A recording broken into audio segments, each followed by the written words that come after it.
Nous remercions bien sincèrement frère Jodelin Lozius, c'est le fils de Alain Lozius, le guitariste de l'église.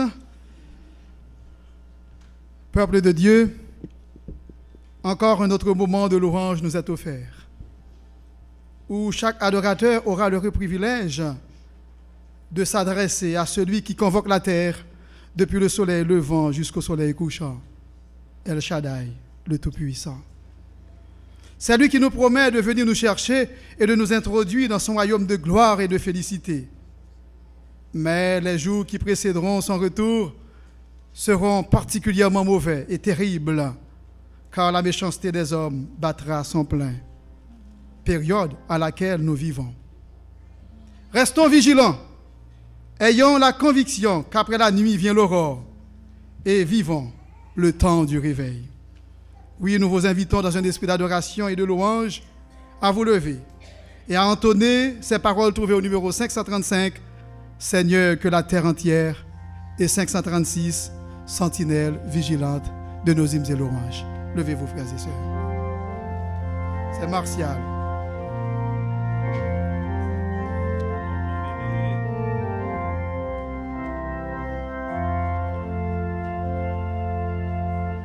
Seigneur, que la terre entière s'éveille à ta grande voix et se lève à la lumière qui rayonne de ta croix, qui rayonne de ta croix.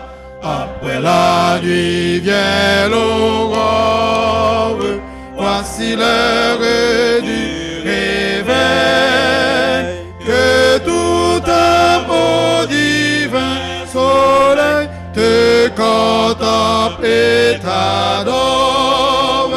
Après la nuit vient l'aurore, voici l'heure du réveil, que tout amour divin soleil te contemple et t'adore.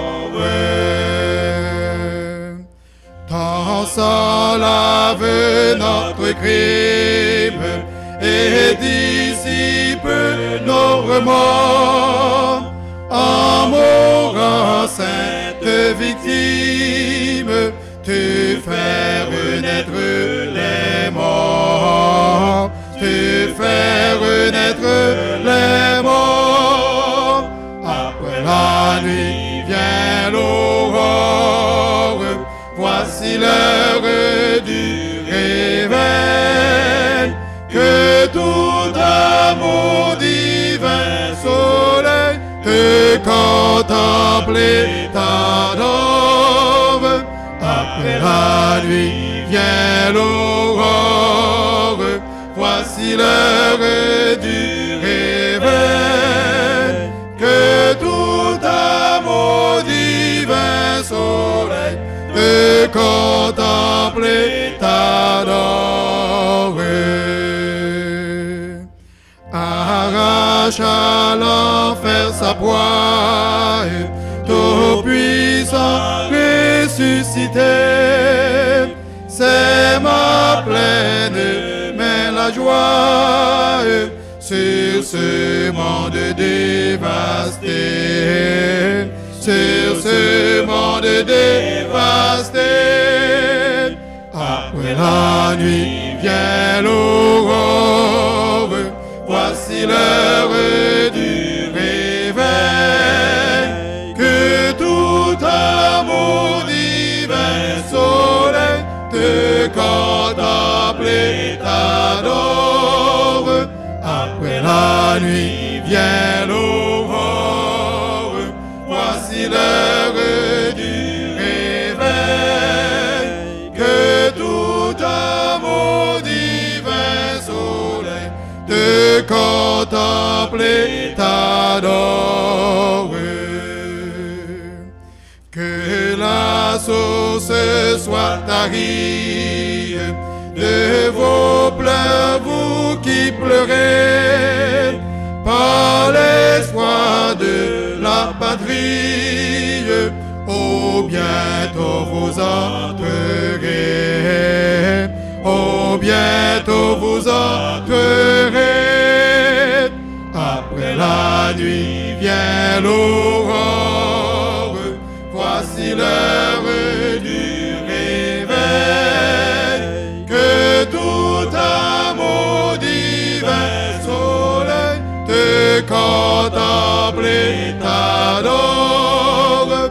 Après la nuit vient l'aurore, voici l'heure du réveil, que tout amour divin soleil te contemple et t'adore.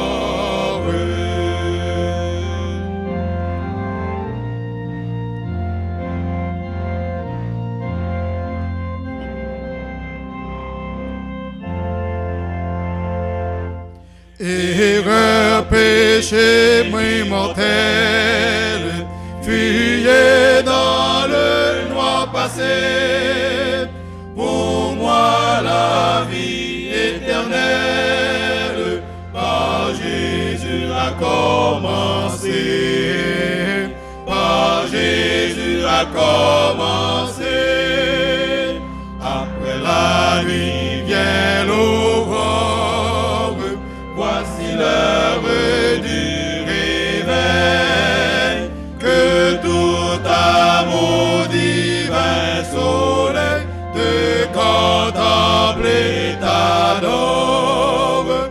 Après la nuit vient l'aurore, voici l'heure du réveil, que tout amour divin soleil te contemple et t'adore.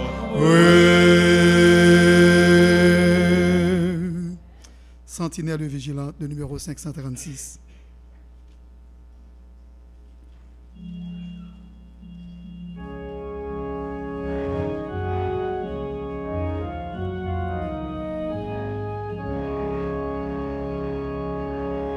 Sentinelle vigilante, qu'en est-il donc de la nuit?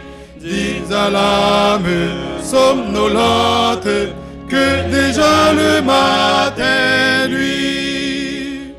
La nuit passe, le matin du grand jour lui.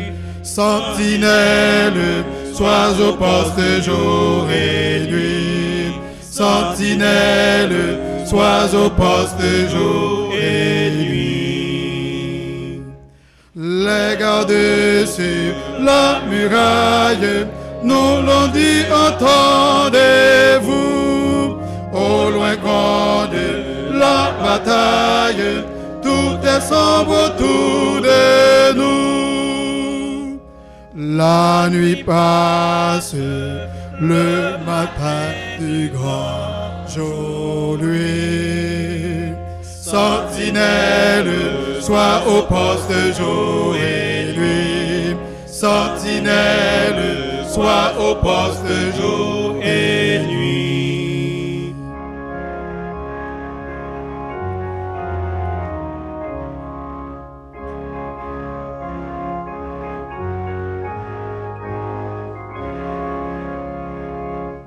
Point de repos, de relâche, racheté de l'Éternel.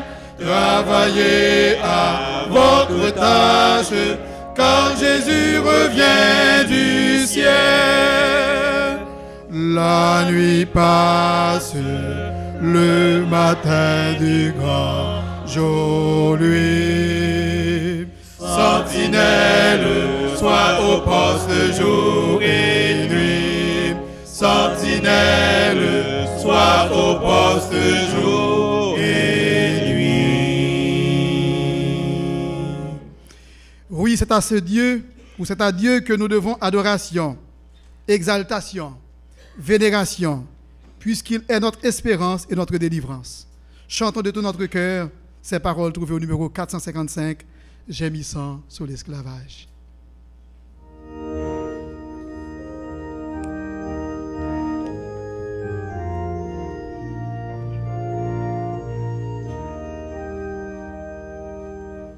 Gémissant sous l'esclavage, dans la sombre nuit. Amis, reprenez courage, déjà l'aube nuit. Ô joyeuse espérance, voici la délivrance. Nous connaissons la puissance de notre grand libérateur. Et nous vous disons confiance, venez, donnez-lui votre cœur. Que de larmes, que de chutes dans la sombre nuit. Voici la fin de vos luttes, déjà l'aube nuit. Ô joyeuse espérance, voici la délivrance. Nous connaissons la puissance de notre grand libérateur. Et nous vous disons confiance, venez, donnez-lui votre cœur, votre cœur. Prenant en dégoût la vie, cœur découragé, que pourrait votre énergie, pauvre naufragé. Ô joyeuse espérance, voici la délivrance. Nous connaissons la puissance de notre grand libérateur. Et nous vous disons confiance, venez, donnez-lui votre cœur.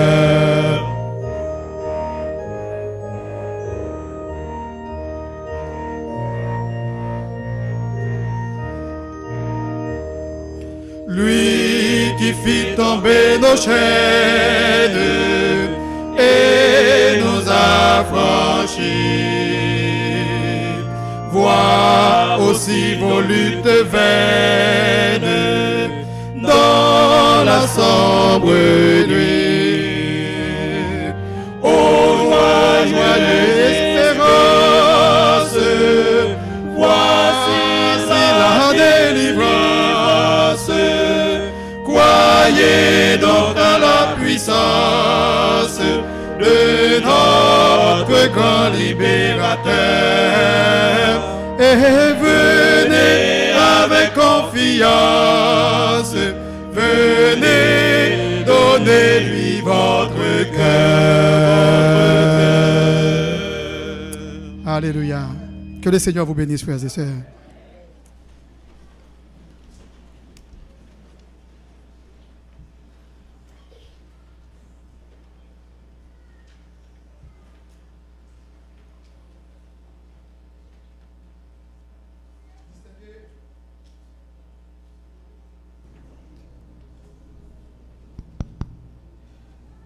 Distingués visiteurs, sœurs et frères, mesdames, messieurs, bonjour et Maranatha. Maranatha, frères et sœurs. Effectivement, les événements qui se déroulent sous nos yeux démontrent que le salut est plus près de nous que lorsque nous avons cru. Et qu'encore un peu de temps, notre Seigneur et Sauveur Jésus-Christ reviendra. Sœurs et frères, je remercie Dieu pour la grâce qu'il m'a faite d'être le canal par lequel il délivrera son message en ce sabbat matin jour de repos et d'adoration. Je tiens également à remercier le directeur du ministère des Services personnels, frère Fred René, de m'avoir choisi pour parler ce matin au nom du Seigneur. J'avais écrit ici « L'Église est clairsemée » parce que j'avais anticipé qu'il n'allait pas avoir beaucoup de gens. Mais c'est pas ce que le Seigneur a voulu. L'Église est remplie. Et nous sommes certains, puisque nous croyons en la promesse du Seigneur, à savoir, là 2 ou 3 s'assemblent en son nom, il est au milieu d'eux. Certainement, le Seigneur ne manquera pas de nous bénir de toutes sortes de bénédictions et surtout de nous envoyer son Saint-Esprit afin de nous prédisposer à écouter ses conseils et surtout à les appliquer dans notre vie de chaque jour. À notre tour, nous devons nous aussi bénir le nom de l'Éternel. Béni soit l'Éternel. Béni soit l'Éternel. Béni soit l'Éternel. Oh, sœurs et frères, nous trouvons dans le livre de l'Apocalypse une merveilleuse promesse faite par Dieu aux membres de l'église de Laodicée, l'une des 7 églises d'Asie, à savoir, voici, je me tiens à la porte et je frappe. Si quelqu'un entend ma voix et ouvre la porte, j'entrerai chez lui, je souperai avec lui et lui avec moi. Quelle belle promesse. Notre sœur nous a lu, il y a quelques minutes, la parole de Dieu trouvée dans le livre des rois, lesquels sont en lien direct avec le sermon de ce matin qui s'intitule « Le péché de l'orgueil ». C'est quoi le titre du sermon? Le péché de l'orgueil. Prions notre Dieu. Notre Père et notre Dieu, tu as convoqué la terre, du soleil levant jusqu'au soleil couchant. Et nous répondons à cette invitation, à cette sainte convocation. Nous voulons que tu nous parles toi-même, afin que sortis d'ici, nous soyons tous édifiés à salut. Au nom de Jésus, nous te prions. Amen. L'auteur du livre des rois nous rapporte un récit extrêmement riche en enseignements, particulièrement dans 2 rois au chapitre 5, les versets 1 à 14. Les Syriens, en effet, ne cessaient de livrer une guerre de frontières contre Israël. D'ailleurs, c'est au cours d'une des incursions, des invasions, que les Syriens avaient amené captive une petite fille qui était au service de la femme de Naaman. Bien que traitée comme esclave, cette petite fille continuait de rester fidèle à son Dieu, ce qui contribuait ainsi, inconsciemment, à accomplir le dessein de Dieu qui avait choisi Israël comme son peuple. Oh, tandis que la fillette vaquait aux soins ménagers au sein de ce foyer païen, elle se souvint, oui, elle se souvint des miracles opérés par Élisée, le prophète, et dit à la femme de Naaman, « Oh, si mon Seigneur était auprès du prophète qui est à Samarie, le prophète le guérirait de sa lèpre. » Mesdames et messieurs, sœurs et frères, nous pouvons dénoter ici une grande hardiesse et aussi une grande foi dont la fillette a fait montre, de demander au chef de l'armée de Syrie de se déplacer jusqu'à Samarie à la recherche de la guérison auprès d'un prophète. Il faut avoir beaucoup de foi, il faut être très hardi. Soulignons au passage que la lèpre est une maladie infectieuse et contagieuse due au bacille de Hansen. C'est une maladie qui démange et qui ronge le corps. À cette époque, la lèpre était considérée comme étant une maladie incurable. C'est comme le sida actuellement. En Israël, sœurs et frères, le traitement attribué aux lépreux était particulièrement pénible, car ceux-ci étaient considérés comme des gens de peu de valeur. On dirait même des rebuts de la société.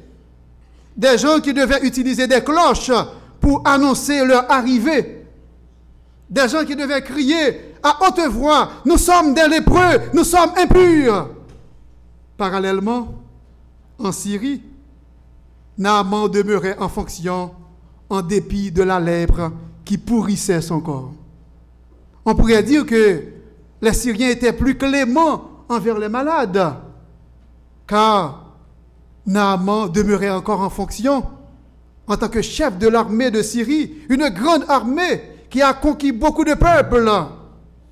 Et au verset 4 à 5 du chapitre 5, nous lisons ce qui suit, que je vous invite à lire avec moi. Naaman alla dire à son maître, la jeune fille, lisez avec moi, sœurs et frères.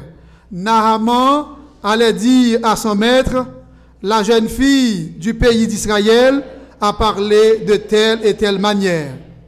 Et le roi de Syrie dit, va, rends-toi à Samarie, et j'enverrai une lettre au roi d'Israël. Il partit, prenant avec lui 10 talents d'argent, 6000 cycles d'or et 10 vêtements de rechange. Il porta au roi d'Israël la lettre où il était dit, maintenant, quand cette lettre te sera parvenue, tu sauras que je t'envoie Naaman, mon serviteur, afin que tu le guérisses de sa lèpre. Après avoir lu la lettre, le roi d'Israël déchira ses vêtements et il dit, suis-je un Dieu pour faire mourir et pour faire vivre, qu'il s'adresse à moi afin que je guérisse un homme de sa lèpre. Sachez donc et comprenez qu'il cherche une occasion de dispute avec moi. Oui, sœurs et frères, pour le roi d'Israël, c'était une insulte que le roi de Syrie envoie Naaman dans son pays pour se faire traiter. C'était comme une occasion de dispute que la Syrie cherchait à avoir avec Israël. Et le récit continue et dit, au verset 8 à 12, que je vous invite encore une fois à lire avec moi. Verset 8 à 12. Lorsqu'Élisée, homme de Dieu, apprit que le roi d'Israël avait déchiré ses vêtements, il envoya dire au roi, « Pourquoi as-tu déchiré tes vêtements ?» J'ai l'impression que c'est seulement moi qui lis. C'est une impression? C'est une impression, tant mieux. Laisse-le venir à moi, et il saura qu'il y a un prophète en Israël. Naaman vint avec ses chevaux et son char, et il s'arrêta à la porte de la maison d'Élisée. Élisée lui fit dire par un messager, « Va et lave-toi 7 fois dans le Jourdain, ta chair deviendra saine, et tu seras pur. » Naaman fut irrité, et il s'en alla en disant, « Voici, je me disais, il sortira vers moi, il se présentera lui-même, il invoquera le nom de l'Éternel, son Dieu, il agitera sa main sur la place et guérira le lépreux. Les fleuves de Damas, l'Abana et le Parpar ne valent-ils pas mieux que toutes les eaux d'Israël? Ne pourrais-je pas m'y laver et devenir pur? » Et il s'en retournait et partait avec fureur. Oh, sœurs et frères, nous pouvons imaginer Naaman qui, très fatigué par cette maladie, longuement supportée, a dû parcourir encore plusieurs autres kilomètres avant d'atteindre Samarie. L'analyse du récit permet de voir que Naaman avait peut-être sa propre formule de guérison. Naaman disait, il s'attendait à ce que le prophète sorte de son ajoupa et qu'il vienne vers lui sur une place publique. Il agiterait sa main et guérirait le lépreux. C'était bien le plan de Naaman, qui était totalement en opposition avec le plan de Dieu. Oui, on peut dire que l'analyse du récit permet de voir que Naaman avait peut-être sa propre formule de guérison, son propre procédé de guérison, son propre processus de guérison. Oui, il s'attendait, Naaman, à ce que les grandes chaînes de télévision soient présentes pour assister et diffuser en direct cet événement qui s'annonçait spectaculaire, la guérison du fier syrien, Naaman, le chef de l'armée de Syrie. Oui, si c'était à notre époque, l'on pourrait s'attendre à voir les chaînes suivantes. Radio-Canada pour diffuser en direct cet événement.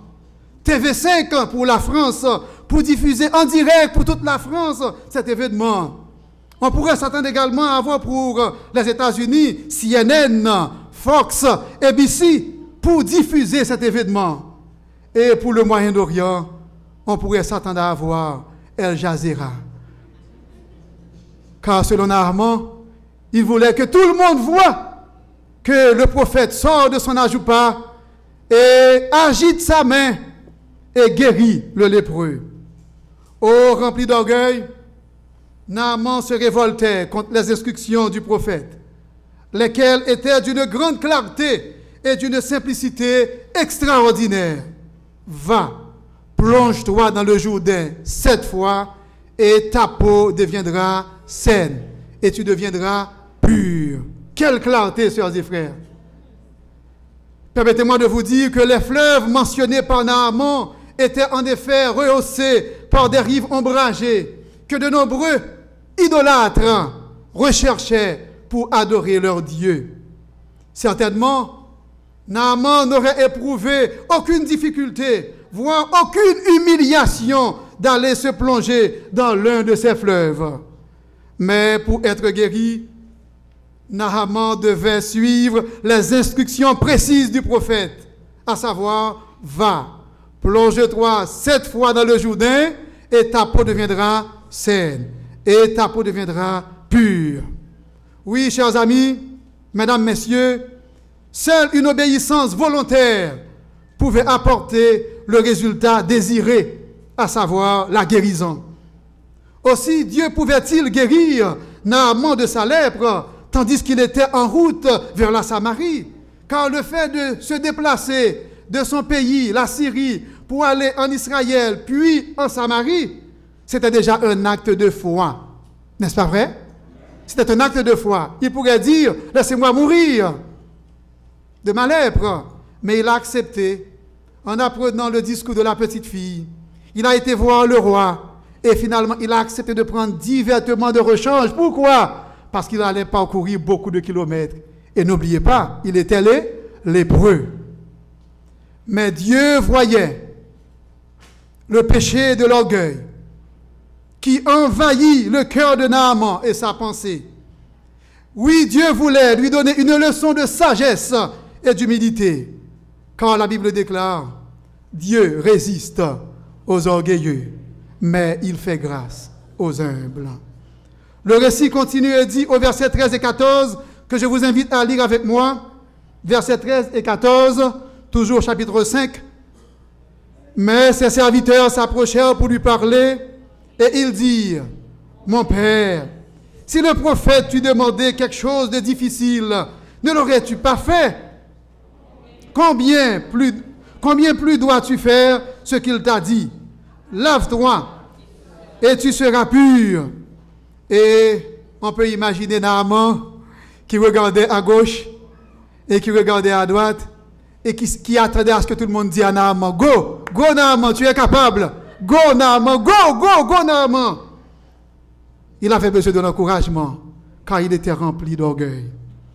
Et on nous dit au verset 14, il descendit avec beaucoup de timidité, beaucoup de gêne, on peut imaginer. Car selon lui, il avait beaucoup de fleuves dans son pays. Et pour plaire éventuellement à ses amis, à ses serviteurs, il accepta de descendre et se plonger 7 fois dans le Jourdain. Selon la parole de l'homme de Dieu, et sa chair redevint comme la chair d'un jeune enfant, et Naaman fut pur. Amen. L'histoire rapporte, lorsqu'on est lépreux, on a beaucoup de malignes un peu partout sur le corps. Et au contact avec l'eau, qu'est-ce qui arrive, chers amis? Les croûtes sont gonflées. Et lorsque Naaman a eu l'occasion de se plonger la première fois, Naaman se leva. Il s'attendait à ce que les plaies commencent à être dissipées. Et Naaman a constaté, au lieu qu'il y ait un changement, une amélioration dans sa situation, et la situation était devenue encore pire. C'était empiré. Et Naaman, peut-être, avait pris la décision de ne pas plonger une deuxième fois. Mais comme tout le monde disait à Naaman, go, tu es capable, et Naaman accepta de se plonger une deuxième fois. Et lorsqu'il s'est levé de l'eau, qu'est-ce qui est arrivé? Les croûtes sont encore plus gonflées. Et ça commence à faire mal. Et Naaman décida éventuellement de ne pas plonger une troisième fois, d'accepter la mort et de rentrer chez lui. Et tout le monde disait, Naaman, tu es capable. Tu l'as fait 2 fois, tu peux faire ça une troisième fois. Et Naaman s'est plongé une troisième fois. Et lorsqu'il s'est levé, au lieu qu'il y ait encore une nette amélioration, la situation de Naaman s'est empirée. Et avec l'encouragement de ses serviteurs, avec beaucoup de crainte et tremblement, on disait à Naaman, le prophète avait dit combien de fois? 7 fois. Donc, effectivement, tu t'es plongé 3 fois, il te reste encore combien de fois? 4 autres fois. Et Naaman accepta une 4e fois de se plonger. On peut imaginer, malgré lui, et contre son gré, il a accepté de se plonger. Et qu'est-ce qui est arrivé? Les croûtes se mettent encore à gonfler.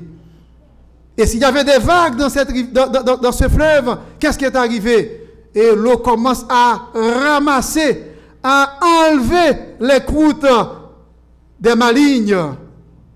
Et Naaman ne pouvait plus. Naaman a accepté de se plonger une 5e fois. Au lieu d'avoir une nette amélioration, la situation de Naaman s'est empirée. Et Naaman, qui était peut-être aussi un mathématicien, il a fait le calcul 5/7 qui donne plus que 50%. S'il veut arrondir, il pourrait dire, je me suis plongé le nombre de fois. Mais pour l'Éternel, ces calculs ne tiennent pas.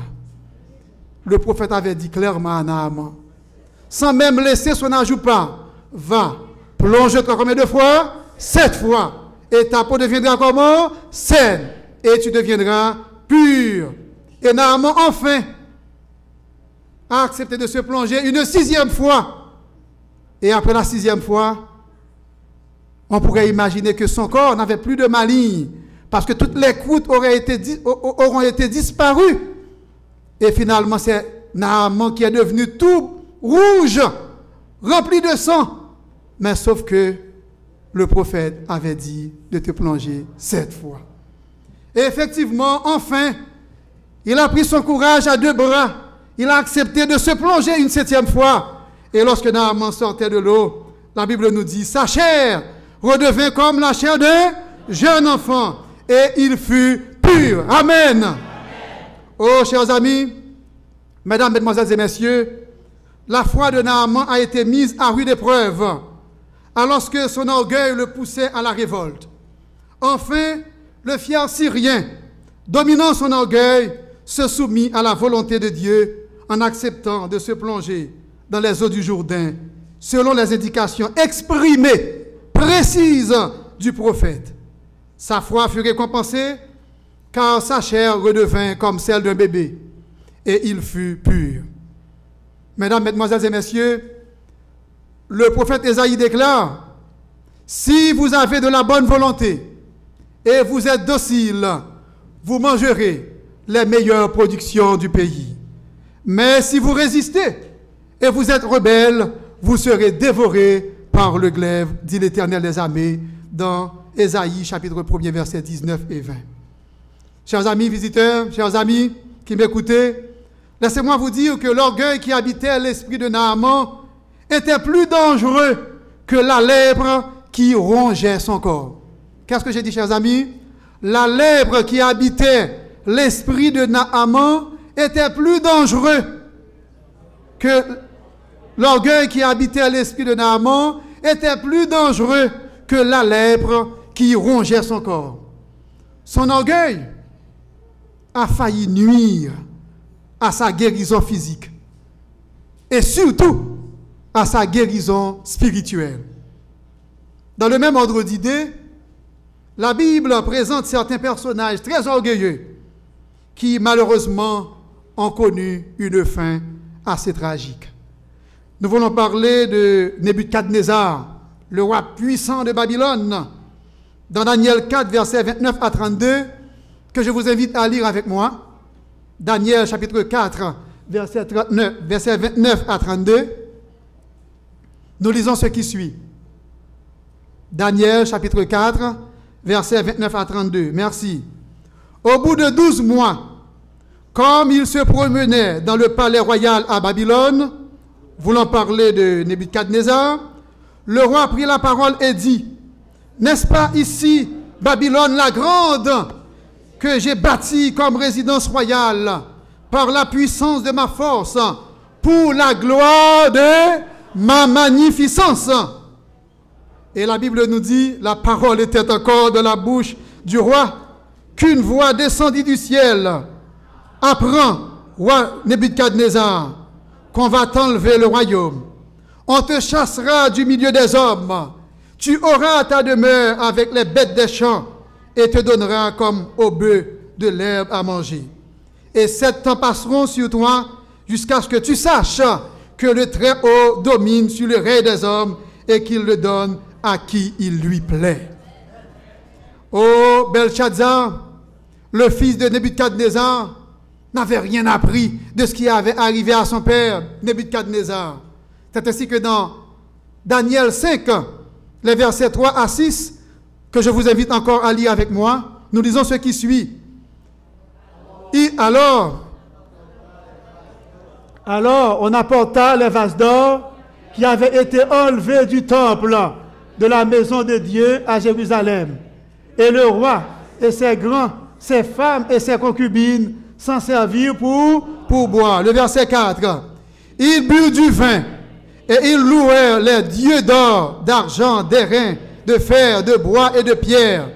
En ce moment apparurent les doigts d'une main d'homme et ils écrivirent en face du chandelier sur la chaux de la muraille du palais royal. Le roi vit cette extrémité de main qui écrivait. Verset 6. Alors le roi changea de couleur.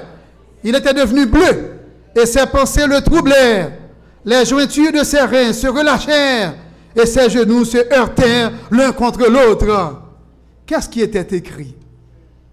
Versets 28 à 32, si je ne m'abuse, disait « Comptez, comptez, pesez et divisez. » Seulement le roi avait lu ce qui était écrit, mais il ne pouvait pas comprendre qu'est-ce qui était écrit. Il a fait appel aux magiciens, aux astronautes, pour lui expliquer qu'est-ce qui était écrit. Personne ne pouvait expliquer au roi ce qui était écrit. Et finalement, on se souvient de Daniel, oui, le jeune Daniel, qui a grandi dans la maison royale. Et Daniel est arrivé et il a dit au roi, comptez, comptez, pesez et divisez. C'est ce que l'extrémité ou bien les droits d'une main d'homme ont écrit. Comptez, ton règne a été compté et Dieu y a mis fin. Pesez, tu as été pesé dans la balance de Dieu et tu as été trouvé léger. Divisé, ton royaume sera divisé et donné aux Mèdes et aux Perses. Voilà 2 hommes, 2 grands hommes, 2 rois, 2 hommes très orgueilleux qui ont connu une fin tragique. Et le jour même, les Mèdes et les Perses envahissent leur pays et automatiquement, ils ont été pris d'otage. Oh, sœurs et frères, aujourd'hui, si le corps des anciens vient proposer à cette grande assemblée une décision visant à censurer, voire à radier une sœur ou un frère pour son orgueil, certainement l'Église n'allait pas appuyer cette mesure. N'est-ce pas vrai? Parce qu'on n'a jamais considéré l'orgueil comme étant un péché. Lorsque le pasteur dirait « Qui est-ce qui appuie ?» tout le monde allait rester comme ça, avec un petit sourire. Eh bien, le péché de l'orgueil est pire, ou du moins est au même rang que le vol, l'adultère, le meurtre, la transgression du sabbat, etc., que nous condamnons, bien sûr, à raison. L'orgueil nous fait croire que nous sommes supérieurs aux autres. Nous nous révélons orgueilleux pour les motifs suivants. Notre position à l'Église. Nous sommes pasteurs. L'Église est sous notre guide, notre direction, notre gouvernail. Nous sommes anciens. Nous sommes diacres. S'il y a des postes qui ont été nommés dans la Bible, ce sont les postes d'anciens et les postes de diacres. Puisqu'on est diacre, on est ancien, on est pasteur, on peut être orgueilleux. Nous sommes des directeurs de département ou des chantres. Nous avons une excellente voix pour louer le Seigneur. Ça peut nous rendre orgueilleux. Oh, chers amis, souvent nous pensons que sans nous, l'Église de Dieu va s'éteindre. D'ailleurs, le prophète Élie avait lui aussi commis l'erreur de penser à un certain moment qu'il était le seul prophète en Israël. Et Dieu le reprit en lui disant, Élie, Élie, détrompe-toi. Il existe encore en Israël plus de 7000 hommes qui n'ont jamais fléchi le genou devant Baal. Souvent nous pensons que nous sommes meilleurs aux autres. Nous pensons que nous sommes les seuls qui servons le Seigneur. Pourtant, il y a encore 7000 hommes qui n'ont jamais fléchi le genou devant Baal. La parole du pharisien la parabole du pharisien et du publicain trouvée dans Luc 18, les versets 10 à 14, nous enseigne beaucoup et que je vous invite à lire avec moi. Le texte nous dit, 2 hommes montèrent au temple pour prier.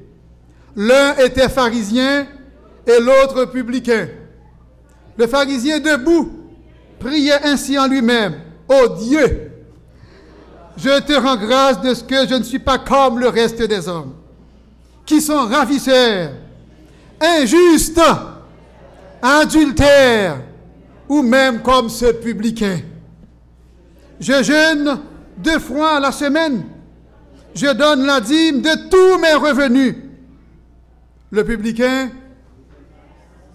se tenant à distance, n'osait même pas lever les yeux au ciel, mais il se frappait la poitrine en disant, « Ô Dieu, sois apaisé envers moi, qui suis un pécheur. » Je vous le dis, celui-ci descendit dans sa maison justifié plutôt que l'autre, car quiconque s'élève sera abaissé et celui qui s'abaisse sera élevé.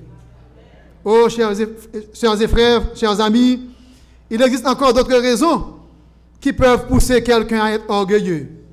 Le succès aux études, on est intelligent, on est brillant. On n'a que des A+ à l'école ou des A. Le succès professionnel, Dieu a frein pour toi un chemin et là où tu es, on t'aime. Le patron t'aime. Et finalement, tu avances, tu grandis en échelon et tu réussis professionnellement. Et qui dit réussite professionnelle, dit aussi réussite matérielle. Ça peut nous rendre orgueilleux, frères et sœurs. La beauté peut nous rendre aussi orgueilleux. Oh, parlant de beauté, on a raconté l'histoire d'une sœur qui se croyait être la plus belle femme de son église. Et un beau jour, elle a été parler à son pasteur pour demander au pasteur de prier pour elle, car elle pêche. Le pasteur lui demanda, « Je ne comprends pas. Pourquoi tu dis que tu pêches et que je dois prier pour toi ?» Et la sœur de répondre, « Lorsque je suis assise du haut de la chair et que je regarde l'église avec mes yeux, je constate que je suis la plus belle femme de l'église, pasteur.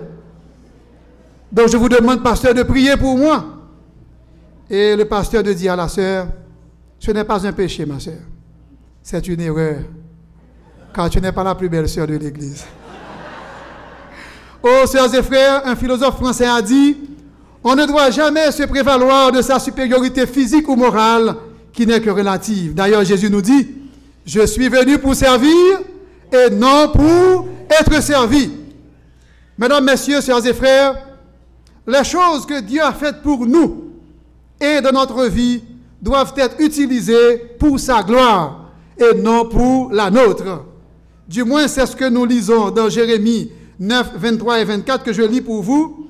Jérémie nous dit que le fort ne se glorifie pas de sa force, que le sage ne se glorifie pas de sa sagesse, que le riche ne se glorifie pas de sa richesse, que celui qui veut se glorifier, il ne vous demande pas de vous glorifier, non, sœurs et frères, mais il dit que celui qui s'attache à l'idée de se glorifie d'avoir de l'intelligence et de me connaître et savoir que je suis l'Éternel des armées. Amen. Jérémie nous dit, puisque vous y tenez, vous pouvez quand même vous glorifier. Mais l'unique raison qui doit vous pousser à vous glorifier, c'est que vous avez de l'intelligence de me connaître et de savoir que je suis l'Éternel des armées. Oh, sœurs et frères, les 70 qui partirent en mission sous l'ordre de Jésus revinrent avec une joie immense, une joie inédite, inhabituelle, inouïe, disant, Seigneur, les démons même nous sont soumis en ton nom. Qu'est-ce qu'il y a de mauvais? D'ailleurs, ils s'adressaient à qui? À Jésus. Et au bout de cette phrase, ils ont dit, les démons même nous sont soumis en ton nom. Autrement dit, il n'y avait rien de mauvais. Lit-on dans Luc 10, verset 10. Mais Jésus, qui a vu leurs pensées, qui sondent les cœurs et les reins, les jointures et les moelles, qui connaît l'esprit qui animait les disciples, s'est empressé de les reprendre et leur dit dans Luc chapitre 10, les versets 18 et 19, que je vous invite à lire avec moi. Oh, je voyais Satan, vous ne lisez pas, chers et frères, je voyais Satan tomber du ciel comme un éclair. Voici, je vous ai donné le pouvoir de marcher sur les serpents et les scorpions et sur toute la puissance de l'ennemi. Et rien ne pourra vous nuire. Cependant, je reprends, cependant, ne vous réjouissez pas de ce que les esprits vous sont soumis, mais réjouissez-vous de ce que vos noms sont écrits dans les cieux. Oui, vous devez vous réjouir, sœurs et frères, non pas parce que vous êtes pasteur, non pas parce que vous êtes ancien d'église, mais parce que vos noms sont écrits dans les cieux. Oui, vous devez vous réjouir, non pas parce que vous êtes diacre, non pas parce que vous êtes directeur de département, mais parce que vos noms sont écrits dans les cieux. Vous devez vous réjouir, non pas parce que vous occupez une position enviable, ou vous avez une belle et grande maison, de belle apparence, mais vous devez vous réjouir parce que vos noms sont écrits dans les cieux. Oui, vous devez vous réjouir, non pas parce que quand vous priez avec un malade, sa guérison survient automatiquement, mais vous devez vous réjouir parce que vos noms sont écrits dans les cieux. Mesdames, Messieurs, sœurs et frères, je vais vous rappeler ce midi que Dieu vous aime d'un amour infini et réclame de vous tous l'obéissance. Ne laissez pas les richesses de ce monde, ainsi que certaines facilités qui vous sont offertes et qui sont éphémères, vous rendent orgueilleux et conséquemment vous éloignent de Dieu. Ainsi, à l'instar de l'apôtre Paul dans Romains 8, les versets 35, 37 à 39, nous disons, « Qui nous séparera de l'amour de Christ?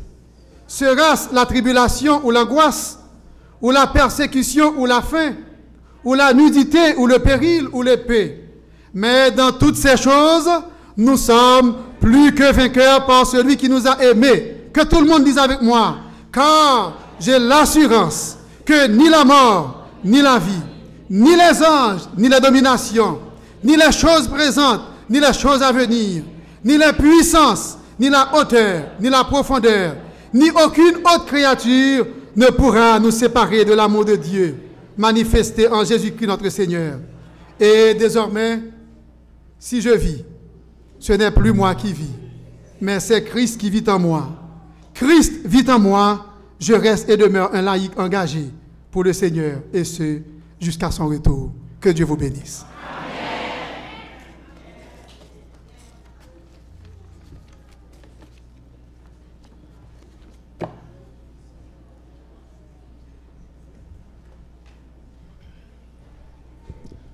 Nous remercions Dieu pour la proclamation de sa parole. Avez-vous été édifiés, chers amis?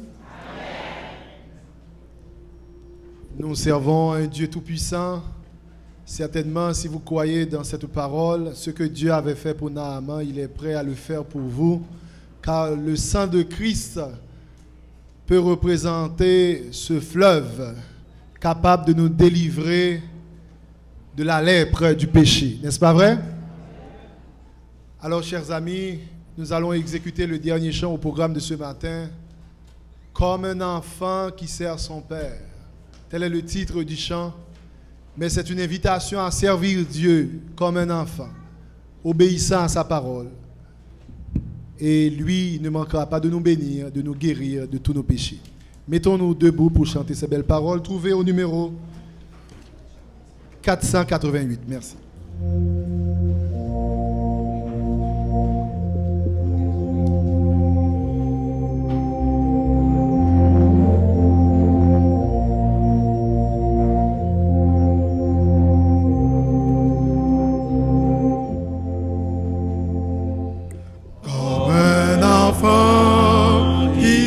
Son Père avec amour, avec bonheur.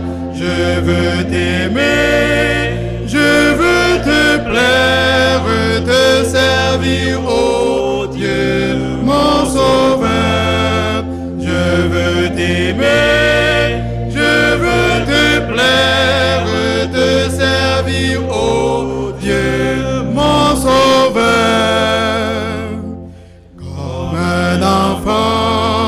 Je veux sans crainte te livrer mon cœur à toujours, accomplir ta volonté sainte, compter sur ton divin secours, accomplir ta volonté sainte, compter sur ton divin secours. Viens par ta puissante grâce, affermirons moi ce désir, fais-moi marcher devant ta face, humble et joyeux de t'obéir, fais-moi marcher devant ta face, humble et joyeux de t'obéir.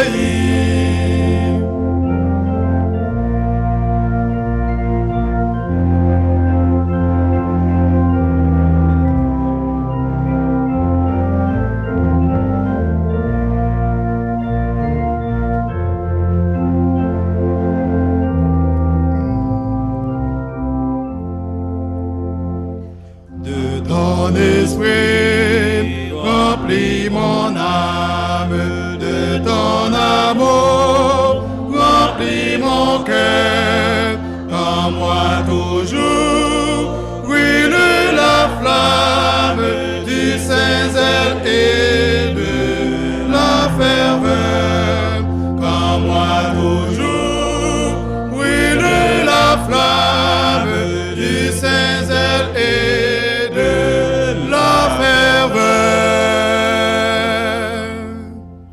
Maintenant que la paix de notre Seigneur et Sauveur Jésus-Christ, l'amour du Dieu le Père et la douce communion du Saint-Esprit reposent sur chacun de nous, dès maintenant et pour toujours. Amen.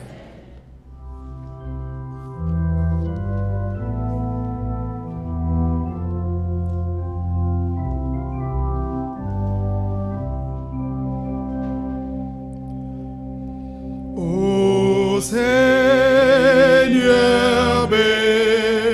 bénis la parole que nous venons d'oïr. Ne permets pas qu'elle s'envole de notre souvenir.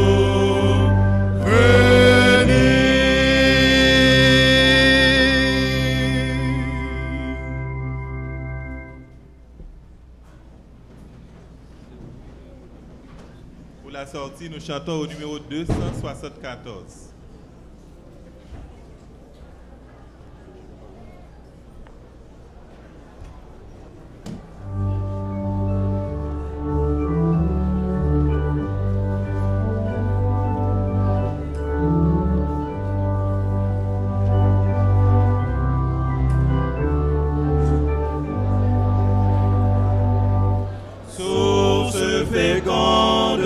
Salut du monde, le sang de Christ est répandu, ce divin frère sur le calvaire est mort pour l'homme perdu.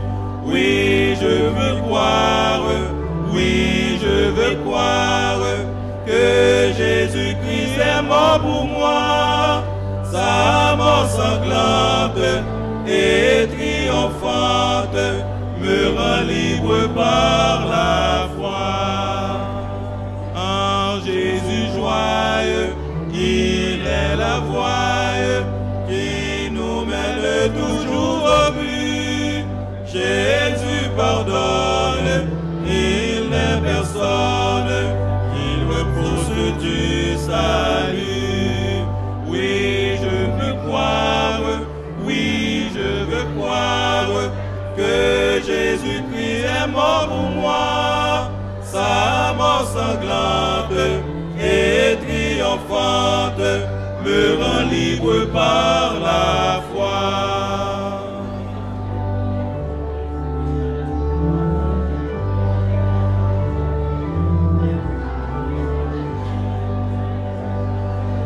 Dieu Christ la fête est toujours prête, le festin de noces est pour tous. Entrez sans crainte de la voix sainte, écoutez l'appel si doux. Oui, je puis croire, oui, je veux croire que Jésus-Christ est mort pour moi, sa mort sanglante et triomphante me rend libre